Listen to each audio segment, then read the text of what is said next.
C programming এর Bangla video টিউটোরিয়ালে আপনাদের সবাইকে স্বাগতম। আমি মোহাম্মদ শরীফ চৌধুরী। আজকের পর্বে আমি দেখাবো যে কিভাবে স্ট্রাকচারে অ্যারে তৈরি করা যায়। আমরা এখানে একটা ডাটা টাইপ তৈরি করেছি CSE12 নামে এবং কয়েকটি ভেরিয়েবল ডিক্লেয়ার করেছি স্টুডেন্ট নামে। আমরা এবার একটা অ্যারে তৈরি করব। অ্যারে তৈরি করা আমরা সাধারণ ডাটা টাইপে যেভাবে অ্যারে তৈরি করি সেভাবে আমরা ধরলাম যে 10টা স্টুডেন্টের একটা অ্যারে তৈরি করব। এর মানে হচ্ছে যে স্টুডেন্ট 0 থেকে শুরু করে স্টুডেন্ট 9 পর্যন্ত মোট 10টা ভেরিয়েবল তৈরি হয়েছে, যার প্রতিটার নাম রয়েছে, স্টুডেন্ট আইডি রয়েছে এবং সিজিপি রয়েছে। এটাই হচ্ছে একটা স্টুডেন্ট টাইপের অ্যারে তৈরি হয়ে গেল। এখন আমরা ইনপুট নেব। ইনপুট সিস্টেমটা আমরা সাধারণভাবে যদি স্টুডেন্ট 0 ডট নেমে দিতে পারি, যেমন student স্টুডেন্ট 0 ডট নেম দিয়ে আমরা স্টুডেন্ট 0 নেমকে অ্যাক্সেস করতে পারি, করতে পারি। এবার আমরা 10টা এর মধ্যে মান ইনপুট হিসেবে দেব। ইনপুট হিসেবে কিভাবে দেব, একটা লুপ যদি চালাই আমি, এর জন্য আমি একটা ইন্টিজার নিয়েছি, integer i for i equal to 0, i less than 10, i plus plus। আমরা কি কি ইনপুট নেব স্ক্যানফ করে নিচ্ছি। আমরা প্রথমে একটা স্ট্রিং নিব, তারপর একটা ইন্টিজার নিব এবং তারপর একটা ডবল নেব। এবং প্রথমটা হচ্ছে নেম, তাহলে এখানে আমাদের লিখতে হবে student student i dot name, এটা হচ্ছে প্রথমে। তারপর হচ্ছে student student i dot sid student ID, এবং তারপরে লিখতে হবে student student i dot cgpa। আমরা cgpa নিলাম। এই প্রোগ্রামটাকে যদি আমরা রান করি তাহলে সেটা দেখাবে। এবার আমি কি করব, ইনপুট নেব এবং সঙ্গে সঙ্গে আমি প্রিন্টও করে দেব। প্রিন্ট করার জন্য আমি একটা আলাদা লুপ ইউজ করব এবং আমি আরেকটা যে জিনিসটা এখানে দেখিয়ে দেবো সেটা হচ্ছে যে আমি একটা ফাংশন ইউজ করব এবং ফাংশনে প্রিন্ট করব।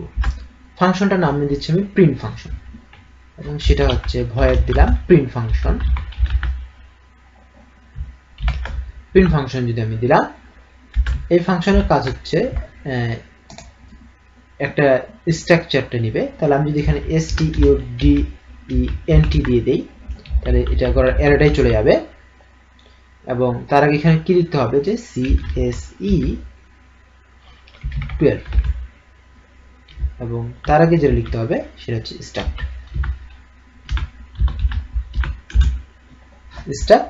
CSE12 student. যদি রান করি, রান হয়েছে, তার মানে এখানে কোনো ভুল নেই, এতটুকু আপনি বুঝে না। এটা দিলাম এবং এখানে আমাদেরকে এই অ্যারো চিহ্ন দিলে দিতে পারি। সরি, অ্যারো বলছি তা, এটা হচ্ছে যে অ্যারে চিহ্ন বা ইন্ডেক্স চিহ্ন। এর মাধ্যমে কি বোঝাচ্ছে যে আমি একটা অ্যারে নিব। এরপর আমাদের কাজটা কি, জাস্ট প্রিন্ট করা। প্রিন্ট করার জন্য আমরা কি করব, একটা ইন্টিজার i নিব, তারপর for i equal to 0, i less than 10 and i plus plus, তারপরে printf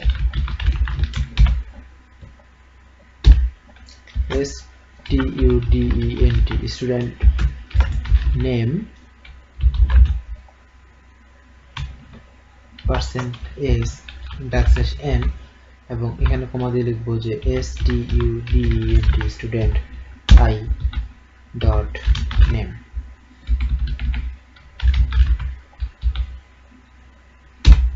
এবার দিয়ে নেব স্টুডেন্ট i ডট sid এবং স্টুডেন্ট আইডি এবং সবশেষে হচ্ছে student cgpa,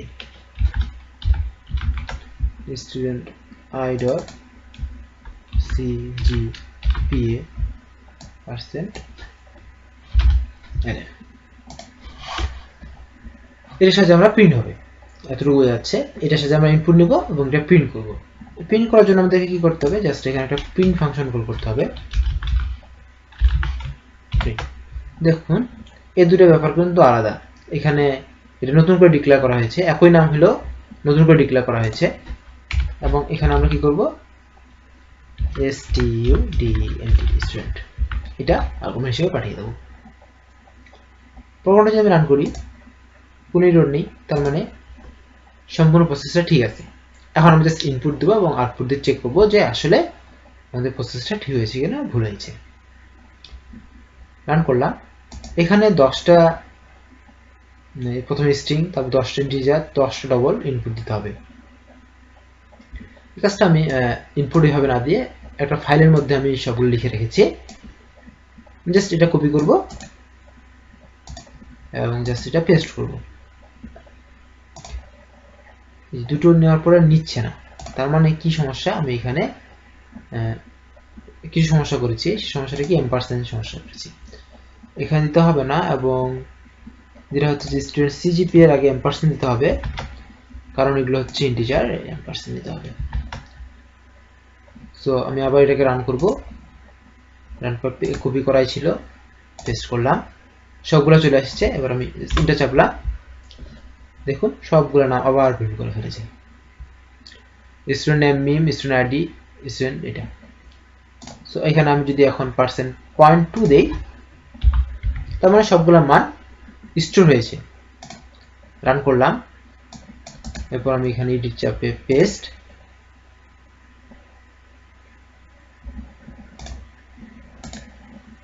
copy, run.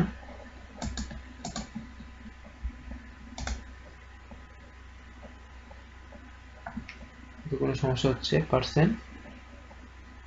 Oh sorry, এটা তো আমি স্ক্যানএফ এ পয়েন্ট দিয়েছি, এটা স্ক্যানএফ হবে না, ভুল করে দিয়েছি। এটা 0.2 হবে প্রিন্টএফ এ। এত বড় বড় ভুল হয়ে যাচ্ছে। আচ্ছা, এখানে পেস্ট করলাম, সবগুলো মান এখানে চলে এসেছে। যদি আমি এন্টার চাপি, সবার নাম প্রিন্ট করেছে। মিম, রোল আইডি 1001, সিজিপিএ 3.73, আমিন, জন 3, 4, 5, 6, 7, 8, 9, 10 সবগুলোই প্রিন্ট করে ফেলেছে। সো মোটামুটি ভাবে এইভাবে আমরা কিভাবে এরে তৈরি করলাম এবং এটাতে ইনপুট নিতে পারি, ডাইরেক্টলি আমরা দিয়ে দিতে পারি, ইনপুট নিতে পারি এবং কিভাবে প্রিন্ট করতে পারি, সেটা আজকে পূর্বে আমি আলোচনা করলাম। নেক্সট পর্বে আমি আপনাদেরকে শর্টিংটা দেখিয়ে দেব, যে কিভাবে আমরা শর্ট করব। প্রথমে আমরা নেম ওয়াইজ শর্ট, তারপর আইডি ওয়াইজ শর্ট, তারপর সিজিপি ওয়াইজ শর্ট দেখাবো। এবং আমাদের যে স্ট্রাকচারের মূল আমরা যে একটা প্ল্যান করে এসেছি, সেটা হচ্ছে যে একটা প্রবলেম সলভ করব স্ট্রাকচারটা দিয়ে, সেটা করে ফেলবো। তারপরে আমি স্ট্রাকচারের বাকি কিছু নিয়ে আলোচনা করার পর ইউনিয়ন নিয়ে আলোচনা করব, তারপর মোটামুটি স্ট্রাকচার ইউনিয়নটা শেষ হয়ে যাবে। সো ধন্যবাদ সবাইকে আমার সাথে থাকার জন্য। দেখা হবে পরের টিউটোরিয়ালে। ধন্যবাদ সবাইকে।